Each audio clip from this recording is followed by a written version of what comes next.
Matapos naman ang probinsya ng Luzon, Visayas at Mindanao, Pasay City naman sa Metro Manila ang dinayo ng alyansa para sa Bagong Pilipinas para may paabot ang kanilang mga plano at plataforma para sa bansa.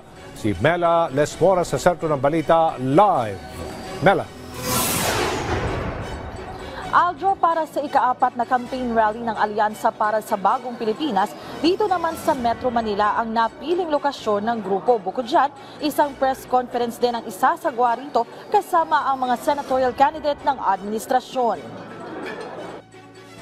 Pangungunahan ni Pangulong Ferdinand R. Marcos Jr. ang campaign rally ng Alyansa para sa Bagong Pilipinas ngayong Martes dito sa Cuneta Astrodome sa Pasay City.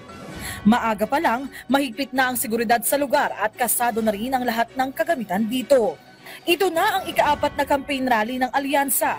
Sa mga nauna niyang talumpati, buong pagmamalaking sinabi ng Pangulo na kumpleto, magagaling at may sapat ng karanasan ang mga kandidato ng administrasyon.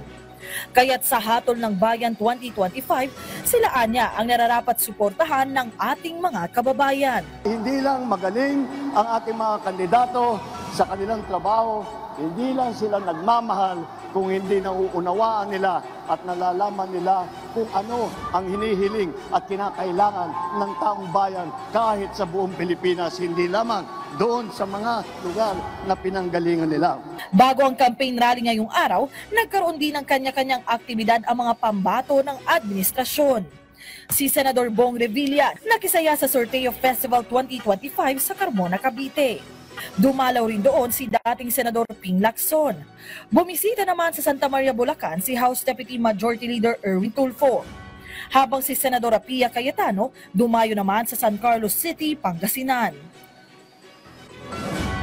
Aljo, sa loob ng linggong ito, inaasang darayo din ang Alyansa para sa Bagong Pilipinas sa iba pang probinsya ng bansa. Ang hangad nga ng grupo ay mas marami nating kababayan ang kanilang maabot kaya't tuloy-tuloy ang kanilang mga aktibidad. Aljo? Maraming salamat, Mela Lesmoras.